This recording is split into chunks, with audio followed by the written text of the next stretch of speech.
I want to talk Jake LaRavia here real quick. All right, let's. I'm kind of burying the lead here. Burying the lead in regards to Jake LaRavia. What a stud! What a complete stud! I'm going to give you guys his numbers. I had it up here. Let me just get it back up. Jake LaRavia in his last 3 games. I'm going to remind everybody the conversations that we've had about Jake LaRavia. And guys, it's just 3 games, so anybody that says don't get too excited about 3 games. You're right. I'm not. I don't think. I don't think there's actually a couple of games, and there's things that I like that he's kind of trending towards that I'll tell you about. So real quick, here's how Jake LaRavia has been associated with the Lakers. The way I described him when the Lakers signed him in the offseason, I said the Lakers went cheaper and they went younger. And whether that's the right move or not, we don't know. We're going to have to wait, see what the first half season looks like before we could start making some determinations on Jake LaRavia. I do know what they gave up because he was a more established player in Dorian Finney-Smith. I think it was very fair in the offseason to say, well, why didn't you guys keep Dorian Finney-Smith? Now, DFS's contract, it's a little interesting with Houston. It doesn't sound like 4 years are guaranteed. 2 might be only guaranteed. I would not have given Dorian Finney-Smith a 4-year deal. I'd have given DFS a 2-year deal. I think that's reasonable. I like what he brings to the table. I like his style. I like he has assets to his game that I think are advantageous, especially come playoff time. He's got experience. He's got a relationship with Luka. Season starts, and a lot of people are talking about Jake LaRavia. And they're like, Al, I don't know. I mean, should we have kept DFS? Should we not have? Let me give you some stats here for Jake LaRavia so far this year. And again, there are certain stats that probably mean more to me than others. Okay. Since a week ago, remember Lakers were on the road. They played the Sacramento Kings. Let me give you just his rebounding stats over the course of the last week. 6 rebounds against the Kings, 6 rebounds against the Blazers, 8 rebounds against the Timberwolves, 5 rebounds against the Grizzlies, 8 rebounds against the Miami Heat. Those 5 games that I just mentioned might be Rui's total for the year. Okay? Yes. Shots fired at Rui Hachimura, who can't grab a rebound if his life depended on it. Okay?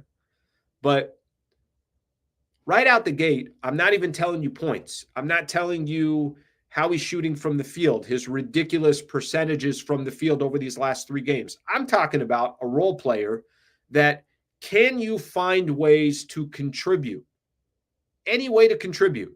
Okay, like I said, last 5 games, 6 rebounds, 6 rebounds, 8 rebounds, 5 rebounds, 8 rebounds. That's a man that's saying, all right, well, if I'm going to be on the floor, I got to do something, whether my shot's falling or it's not falling. All right, let me give you his assists these last few games or so.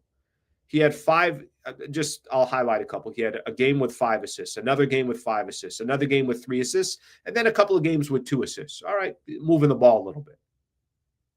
He's got 7 steals in his last 2 games. Again, I have not yet talked about what he's doing offensively as far as putting the ball in the bucket. He has 7 steals in his last 2 games. Right out the gate, if you just told me this is what Jake LaRavia is doing when he's out on the floor, I would tell you, all right, seems like a productive role player that's just trying to find a way, how can I help? All right, now let's look at what he's done offensively in the last 3 games. He's got a 27, a 13, and a 15. I'm sorry, a 27, a 13, and a 25. 2 of his last 3 games, he's put up a 27-point and a 25-point performance. One of those was without Luka Doncic. One of those was with Luka Doncic. As in, Luka didn't just come back with Austin Reeves and then Jake LaRavia is he's nowhere to be found. Last night, Luka was on the floor. He still gave you 25 points, 8 rebounds, 3 assists, and 4 steals.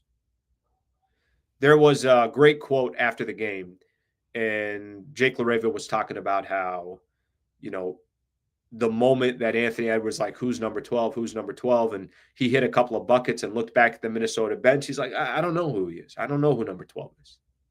Comfortable in his own skin, making a joke out of whatever predicament or situation. confident in his game. Jake LaRavia, I mean, if I told you guys, give me some of the storylines to start the season, Jake LaRavia is a big part of that storyline. His shooting percentage. The game against Minnesota, he went 10 of 11 from the field. All right, I know that's not going to happen all the time. Hit 5 threes, 6 attempts. Game against Memphis, 5 of 8 from the field. Game last night, 10 of 13 from the field. Not a crazy high-volume shooter, rhythm shooter, just understands the game. You know what it tells me when a guy has a stat line, a little bit of rebounds, couple assists here and there, couple steals here and there, and then hitting the shots? He's just a basketball player. Yeah, I get the game of basketball. I understand how the game is played. He's been really, really fun to watch to start the season. I'm sure a lot of people now today, and the whole who's number 12, I'm sure there were Laker fans that were asking the same question. Maybe not people on this channel, because if you're tuning into this show, you're probably a big NBA, a big Laker fan, and you know who Jake LaRavia is. But we also didn't watch Jake LaRavia in every game when he was in Memphis or Sacramento. So I think there is a little bit of learning. How is he going to fit in here? Is there too much redundancy? Is there too much offense? Been fun to watch this guy play so far. And again, the reason why I like going into the rebounding and the assists and a couple of steals here and there, you want to be an all-around player. And, I think for him so far, he's got to be feeling really good about himself. And he doesn't look surprised or shocked or any of that stuff. I mean, he's 13-5 a game right now, and that's with some, really low-scoring performances to start the season through the first 4 games or so. So got to be excited about Jake LaRavia. And like I said, the conversation about him initially was more about Dorian Finney-Smith. And now the conversation is changing a little bit to Jake LaRavia kind of having his own identity. All right, let's take a look at some of the comments here.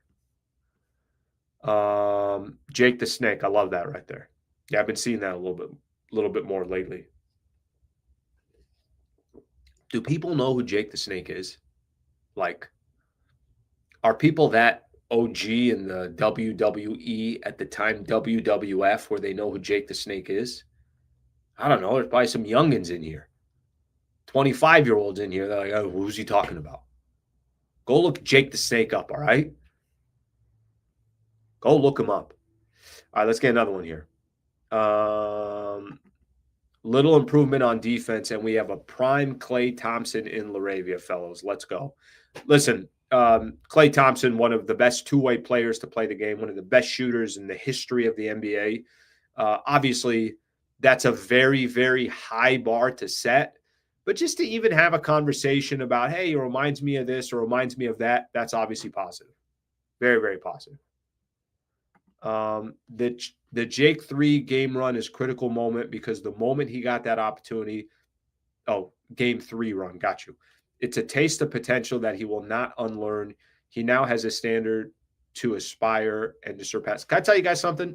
Which this has been kind of interesting.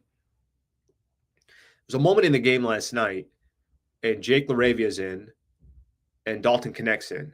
And they're kind of staggered. They're playing those guys together, as they go kind of to that second unit, spaces the floor a little bit. And even Dalton Connect, I know I'm not going to talk much about him tonight or today, and that's fine. I mean, no big deal. But even Connect's minutes, I'm like, he's fine. Yeah, leave him out there. Leave him out there. So those two have kind of had some opportunities together.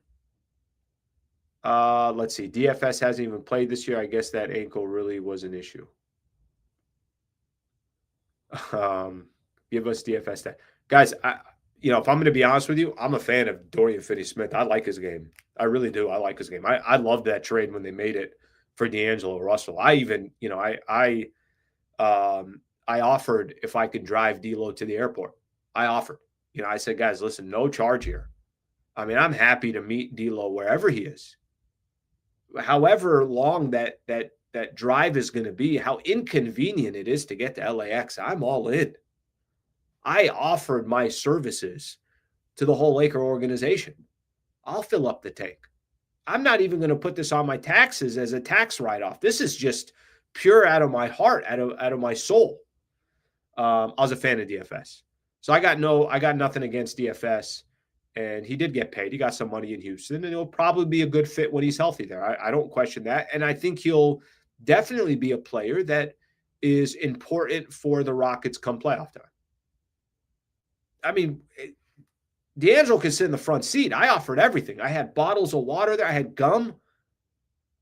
My thought was, D'Lo, what kind of gum would you like? And I had different types of gum, whatever I can do to help. Thank you very much for watching the clip. Just want to give a shout out here to one of our partners, the Wallace Firm. They are official injury attorney of the Sliwa Show and Hoops Talk, the entire channel. If you are ever in a need, and I hope you're not, but some type of serious injury with yourself or a family member of yours, I would like to personally help you by introducing you to the best in the business, Brad Wallace and the Wallace Firm.